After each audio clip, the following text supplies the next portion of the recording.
fasting. You have a quick question or comment? Thank you, and I really appreciate your panel there and your staff. I have a question. I didn't hear anyone address the Black Hebrew Israelite movement. And since you're talking about the animosity and the different groups that are rising up, not only against Jews but against Christians, I wonder if anyone there on the panel, John and Josh especially, if you know about this movement and if you can elaborate on it a little bit, because I do know a little bit about it. I've spoken about this. What happened? Yeah. Go ahead. I spoke about this a little bit in the past, and it's not of God, unfortunately. And again, anytime I hear of black or white or any racial element placed onto anything, it immediately sends up, and I'll use a color, red flags, to tell me this is not of God. God does not distinguish between peoples. He does not do that. In fact, He made it very clear in Revelation chapter 5. I want to read it for the people's sake. We've talked about it earlier, but I want to read it for the sake of the benefit of the people. It says this. He says, "And they sang a new song, saying, Thou art worthy to take the book and to open the seals thereof, for Thou wast slain, and hast redeemed us to God by Thy blood."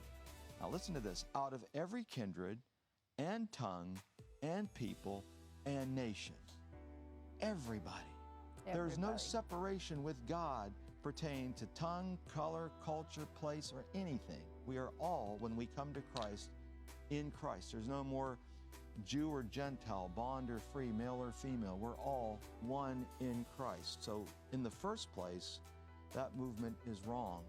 I've not had as much exposure to it as some have. I know my oldest brother and I have talked about it a few times, but to me it sounds like a very racist organization.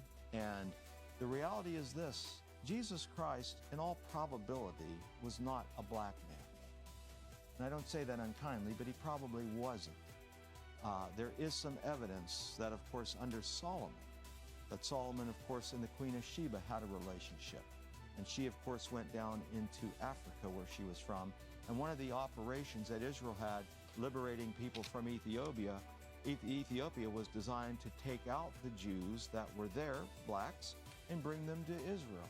So Judaism wasn't limited just to color, but from the tribes that we look back in the genealogies that Jesus Christ came from, there's pretty much evidence that he was not, in probability, a black man. But irrespective, whether he was black or whether he was brown or whether he was white or whatever the case, as I tease my wife, I say, "You're very dark tan." She's Mediterranean, Italian. It doesn't matter. That's not important. Right. His blood, though, cleanses everything.